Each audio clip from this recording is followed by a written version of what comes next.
Welcome, everyone, to Fast Cars, Fast Money. We got Crazy Kev back, and we got Rich and Andrew in the lineup, too. We have a great podcast coming for you right now. And Kev, how about you tell everybody hello? What's going on, guys? Kev is our guest host, and he always comes in with some of the best tidbits of information in NASCAR DFS that you could find anywhere. So we are delighted to have him. And if you want to follow us on Twitter, we have a lot more info there. We post a spreadsheet that we're sharing with you today on there. It's at Fast Cars FM. That is at Fast Cars FM. One more time, that is at Fast Cars FM. Follow us on Twitter. Ask us questions there. Post your lines. Ask us questions about your line. Feel free to DM that Twitter and get some inside info from us. What we're thinking, how we're doing, our lines, and we're happy to share. We're happy to talk NASCAR DFS. We love that. And feel free to comment below the YouTube channel too. And now I'll let Andrew take it away for the high level information that you need to know about Darlington this week. Yeah, so as you guys can tell, we're pretty fired up. It's NASCAR throwback weekend. It's one of my favorite weekends of the year, getting to see all these drivers throwing it back to these old classic paint schemes that they used to run. But we're at Darlington, and Darlington is also one of my favorite tracks that we go to. It's a unique, shape. Both sides are going to be different. One turn is going to be much wider than the other, but it's an old track. We've been coming here for forever. There's a lot of tire fall offs. You're going to see a lot of guys blowing tires.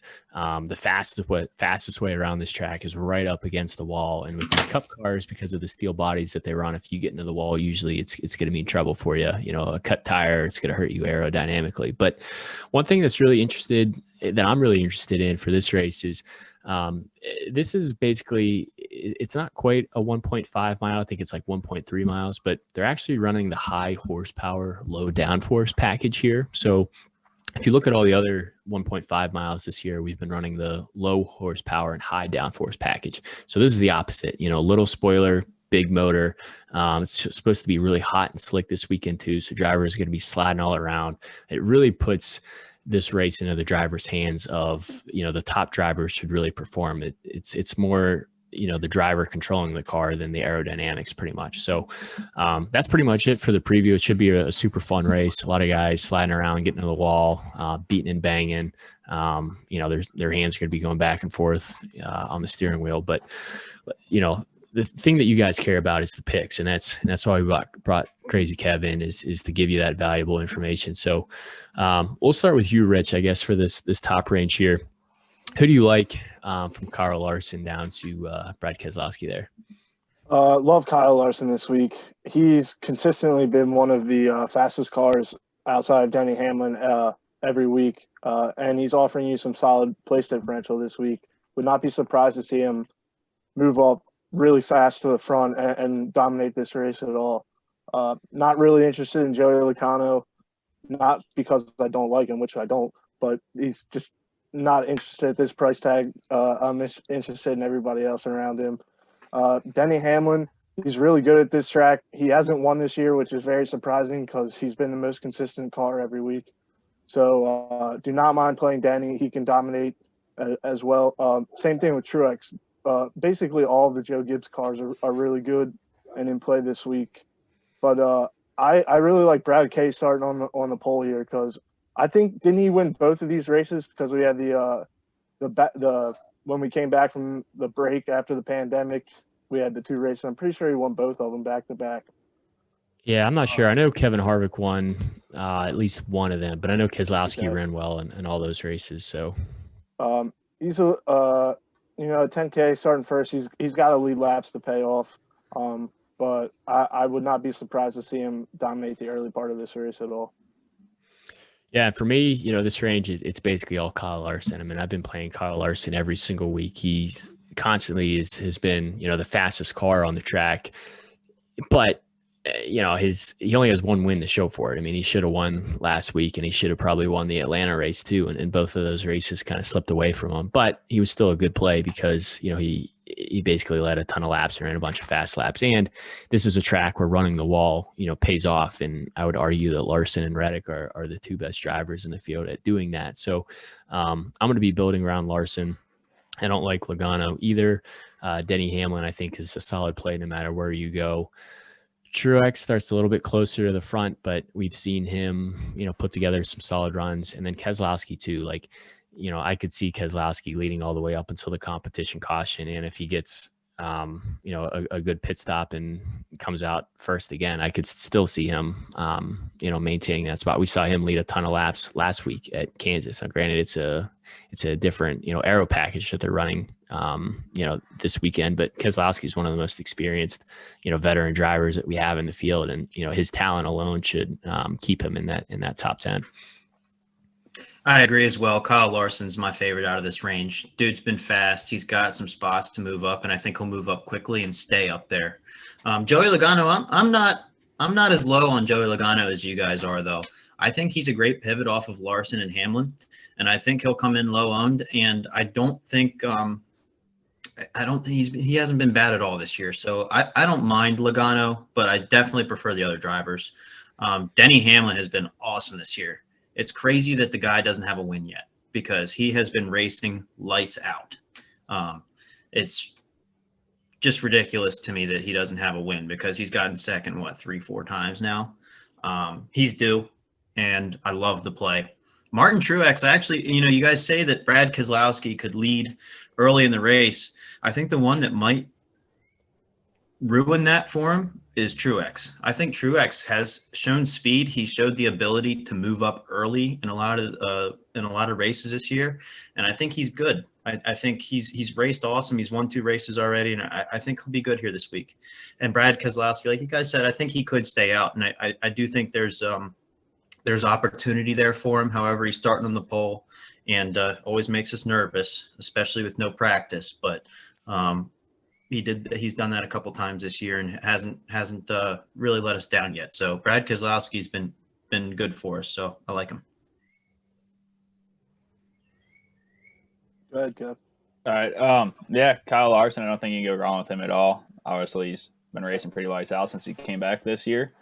But, me, depending on how my build goes, if I need to save a little bit of money, I might drop down to Denny, depending on how the build goes. And, like these guys have said, he's been racing lights out all year. It's amazing he hasn't won, and it's a matter of time before it happens. And when it happens, I'd like to have him. Yeah, and when you get down to the 9K range, from KFB all the way down to Ryan Blaney, this is where I think things get interesting a little bit. If I can grab 2 of those 10K drivers, I probably will. I think they just offer a little bit more upside than the 9K range does.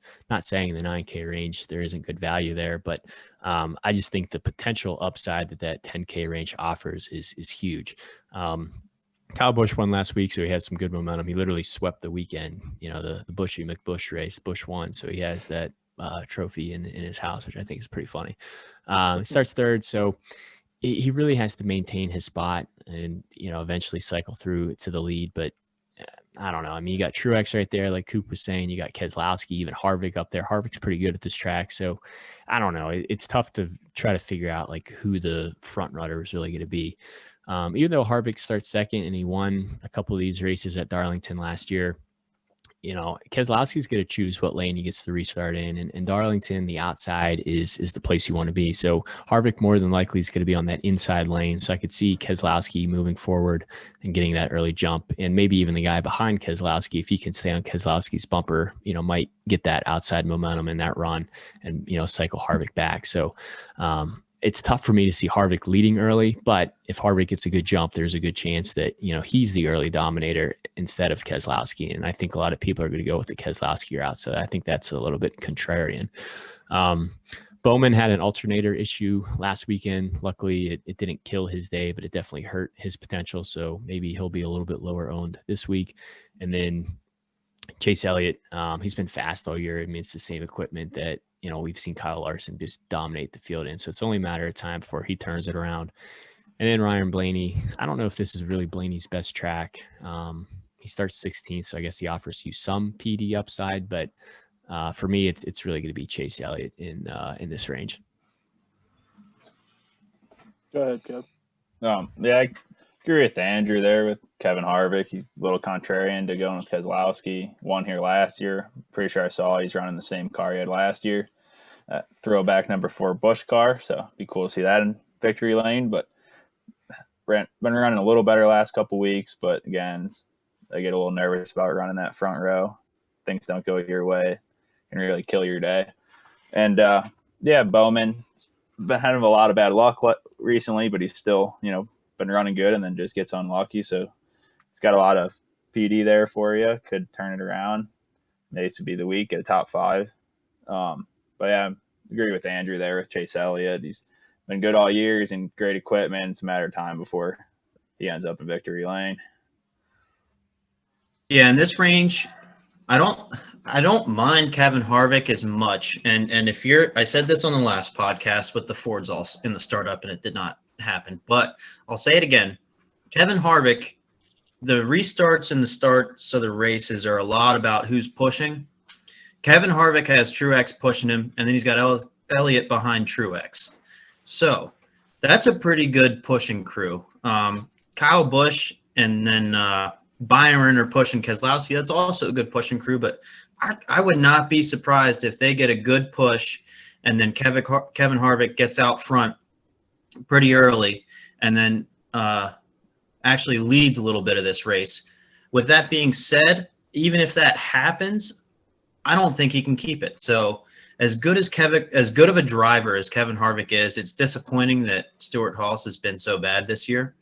And I just don't have interest starting second, because if he wins, that I'm all about it. But I don't have that much interest. I do have interest in Bowman. I think Bowman can move forward, and these types of tracks are ones that Bowman usually performs pretty well on. Elliot as well. I have interest in Elliot. I think he could be a dominator, but he just hasn't shown it this year. So I'm hesitant, but at $9,200, I'm willing to take that risk. And then, like you guys said on Ryan Blaney, he's been okay this year, but if you take the victory away, he really hasn't been that great. And it's almost like it's a down year for Blaney. It's a little bit disappointing, but this range is a little shaky, and I probably won't have much in the 9K range, to be honest. Yeah, in this range, I think the only 2 guys I really like a whole bunch are probably the Hendrick cars, Bowman and Elliott. I really hope Bowman comes in lower owned, because I actually really like him this week. He may not get you any dominators, but he can easily finish in the top 7, top 5, and pay off that price tag. But like Coop said, it's going to be tough to probably get back into this 9K range if you're paying up for 2 or maybe even 3 guys in the 10K range. So yeah, those are probably the only 2 guys I like there. Yeah, once you get into this 8K range, the only guy I really like is going to be Christopher Bell. We saw how well Eric Jones ran in this 20 car all last year. I mean, this is Eric Jones' best track. And the crew chief for that 20 car, I mean, they have that set up, dialed in. And granted, it's a different aero package, but I mean, it's a JGR car starting 21st at $8,600. It's the same equipment as Denny Hamlin, Kyle Busch and Truex. So at that price tag, and Bell's been running, pretty well this year. So I like that. William Byron starts a little bit too close to the front, even though he's on like 8 or 9 races in a row of a top 10. For DFS purposes, if he isn't going to be leading you laps starting 5th, I don't think it's going to help you too much. Kirk Bush can move forward some spots, but I think Bell just offers you more upside for only $200 more. This is Eric Jones' best track, but we have to remember he's in that 43 car. He's not in that JGR car anymore. And $8,200, it's going to be a tough price to pay. But if you're ever going to play Eric Jones, I think this is a great place to do so. And then Eric Almirola, like Stewart Haas, has been terrible this year. He starts 27th, so maybe that might be attractive to some people of like, hey, this is a good place differential play, but it's hard to, imagine him finishing any higher than 15th, just the way that he's running. What about you, Kev? What do you think about this range? This range, I don't got that much interest in. Like you said, Christopher Bell is going to be your best play out of it. But if you had to go somewhere else, maybe Eric Jones, just because he's shown he knows how to run here, and not the best equipment. Don't really like the price, but he does have PD upside. So if he gets you a top 15, you're gonna, might pay it off. But I just think it's gonna be hard to end up in this range when you're doing your build if you're trying to get 2 or 3 of those 10K guys. I agree with that. The 8K range is usually hard to end up in. But with that being said, I'm not crazy about the 9K range. So for me personally, Christopher Bell is an easy plug-in. The Toyotas this year have been fast, and I think they've kind of gone under the radar a little bit. Christopher Bell is slowly increasing his price, but I think this week it's because he's starting 21st. If he has a clean race, he's gonna be probably top 10. The guy's been driving really good this year, and I've been high on him all year. I really like Christopher Bell. I'm also, I think, a little higher on Byron than you guys are. Byron's been racing really well. He's had 9 straight top 10s, and there's a lot of races that he's in second or third, and he might not be leading laps in those races, but he's just almost getting there. I mean, he's right there. His car's fast, and he's been driving really, really well this year. So I do not mind plugging Byron into your line. Be a little, we were talking about contrarian plays on a previous podcast for the Xfinity race, and I think Byron is a great contrarian play. And then past that, Kirk Bush. I don't mind Kirk Bush in this price. I never mind Kirk Bush. He's always in the 8K range, and he usually does not disappoint. He's going to be a top 10 guy, and at 17th, he offers a little bit of PD upside. He's not going to lead you laps, but he's a safe play. And Eric Jones and Eric Almirola, I'm not as crazy about. I don't see the upside there. Yeah, the 8K range for me is really Christopher Bell or Kurt Busch. I'm not really interested in anybody else. Want to keep going there? Yeah, that's fine. Coming down here to the 7K range, Matt DiBenedetto, he's starting a little too high for me to play him this week, so not really interested. I love Ricky Stenhouse this week. He's $600 cheaper than he was last week, and I'm pretty sure he's starting in the same position, so he'll probably end up making my main line, probably being my core. Not really interested in Austin Dillon too much. He's been running pretty well this year, running inside the top 15 for most of the races. But starting 9th, he doesn't really offer too much upside. Tyler Reddick, like we said about Kyle Larson, he loves to ride the wall, and this is a type of track that rewards drivers like that. And with him starting 10th, he could easily get up to the front and pick up fast laps and maybe even some dominator points too if he can get up and past Kyle Larson and Denny Hamlin and those guys. Ryan Newman, this is, Darlington's a one-lane racetrack. I'm pretty sure Andrew said that. So Ryan Newman is the toughest guy to pass in NASCAR. So with it being a one-lane racetrack, it's going to be tough to get around him. So with him starting 20th, he may fall back a spot or two, or he could move up a couple spots. It's tough to figure out Ryan Newman sometimes. Not really interested in Cole Custer too much. The Stewart Haas cars haven't been that good. And then Bubba Wallace at $7,000 starting 23rd. This car is steadily improved throughout the season, which we like to see. So I'm pretty interested with him starting there at 23rd. Yeah, in this range, I love Stenhouse, and I like Reddick a lot too. Like you guys said, he runs the wall. It's good at Darlington. Newman and Roush Fenway in general, he and Busch have been putting together quite a season. I think this team is better this year than they have been in the past, and I really like Newman here in this spot. The others, I don't have any interest in DiBenedetto or Dillon. I think they're just starting a little too high.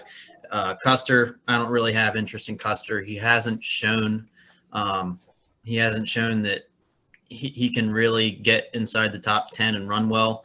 And Bubba's the same way. I don't really have any interest in Bubba. I had high hopes for Bubba this season, but he's got to show it until I see it. It seems like they always have an issue or something pulls them back. And even though he should be in a fast car, it just seems like, I don't know if it's the pressure of being in the new team or what it is, but he just hasn't quite put it together for me yet. So in this range, I'm really high on Stenhouse, Reddick, and Newman.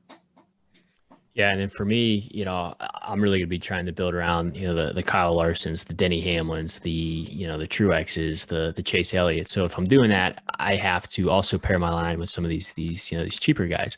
And for me, Stenhouse, love Stenhouse. I mean, he starts 28th. He should easily move forward. It's going to be a hot, slick track. He'll be wheeling that thing around.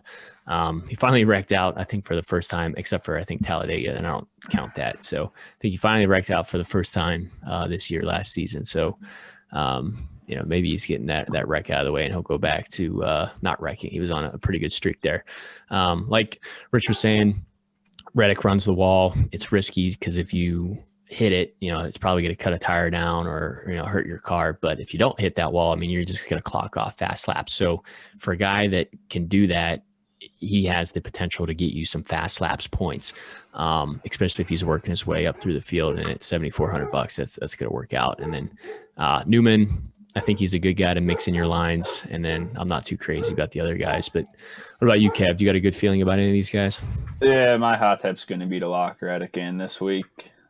He's shown time and time again he can run that wall all day without running into it. He'll be running, everyone else will be running the bottom, and just going to put together fast laps. I like Stenhouse this week. He's been running pretty good all season. He's been staying out of trouble. I don't know if he's trying to change his driving style a little bit, or he's just been running clean this year. And then Bubba, I think it's hard to go wrong with him if you need him. You need the price savings. He's starting 23rd. It's not that expensive. He's been running pretty good all year. So as long as he stays clean, he's not going to lose you points. Probably move up at least a few spots, maybe finish 15th, right around there. And, it's cheap. Be an easy way to save some money so you can maybe get another one of those 10K guys. Yeah, that's what you got to do if you want to pay up. I mean, you got to find some value down here. And I think a guy that offers a lot of value is Ross Chastain, starting 18th. Like, it might be a little risky, but Ross Chastain's an aggressive driver and very similar to Noah Gragson of the Xfinity series. Like, this is a track that will reward that type of driving. And we've seen Chastain run well, in the Xfinity series and even the truck series at Darlington. So I'm hoping that might carry over to the Cup series. And at $6,300, I think that's a good guy to plug in your line. And then I'm not too really crazy about any of the other guys just because I don't think they really offer too much upside. I don't know if Chastain offers a ton of upside either, but if I'm looking at all the drivers there, I think he can maintain his spot or even move forward a couple more. He has a better chance to do that, I think, than some of the other guys here. But I'd be curious to get your guys' thoughts as well. Yeah, this range is tough. Chastain's so risky, maybe a little too risky for my blood. I don't know. This is the highest I think he started all year. I could be wrong on that, but he's starting pretty high here. Normally he starts back in the 20s, and he's priced right around where he normally is. I don't mind him, but I'm not super high on him. The drivers in this range, if you're going, if you need some value and this is where you end up, I don't mind Suarez or Busher either. They've even starting this high, they've just proven me wrong. I mean, they've just been really putting together good finishes. And I commented on Roush Fenway, and I'll comment on the Trackhouse team too. They've been a lot faster than I expected this year. I don't see them leading laps, but at this price, I can see them getting top 10s. And they've got upside there, even though we don't expect it. They have upside. So if you're going for a GPP play, I don't mind them at all. McDowell and Briscoe, I don't have any interest in either of them. Good. I think the safest play out of this group is going to be Chastain. He's showing he can run the Cup Series. He's not got the worst starting spot, not the best starting spot. Probably finish right around there, maybe pick up a couple spots. Guess probably the only other guy I'd play out of this would be Busch. Don't like him starting 11th, but seems like he's kind of been starting around there all year, and honestly hasn't really disappointed. It's just a little bit of risk there, but could pay off. He could get a top 10 and be looking solid for a $6,500 guy. Yeah, honestly, I'm not as high on Chastain. Like Jason said, I'd probably lean towards more like the Daniel Suarez or Chris Buescher in this range, just because I feel a little bit better about them. Ross Chastain's just a little too aggressive, and I have a feeling he might end up pissing somebody off that's just going to end up putting them into the wall sometime. But if we move on down, my favorite punt play, and most likely going to be the favorite punt play of everybody this week, is Ryan Preece. He's finally starting deeper in the field. Normally we see him starting probably top 22, top 18, and it's just tough to play him starting there. But starting 29th, he offers a good amount of PD upside, and he's pretty safe. And then I'll probably have a little bit of Corey LaJoie, Justin Haley, and Pasta Alfredo put in there somewhere, or in my 20 max, but it'll probably be mostly on Preece and then the 7K guys. And we're actually running out of time. We should wrap this up pretty quickly. I don't see why you wouldn't play Preece. I love Preece this week. LaJoie I have no interest in. Alfredo I have no interest in. I have a little interest in Haley, but it's just because I'm a little bit of a Haley fan. But I don't see him moving up too much. In this range, I'd only play Preece.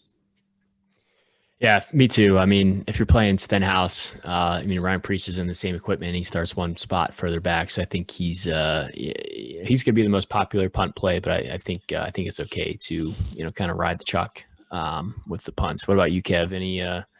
Any good thoughts with any of these good punt plays? Yeah, I don't really got anything to add. I'm probably just gonna go with Pierce, and unless my build takes me somewhere crazy.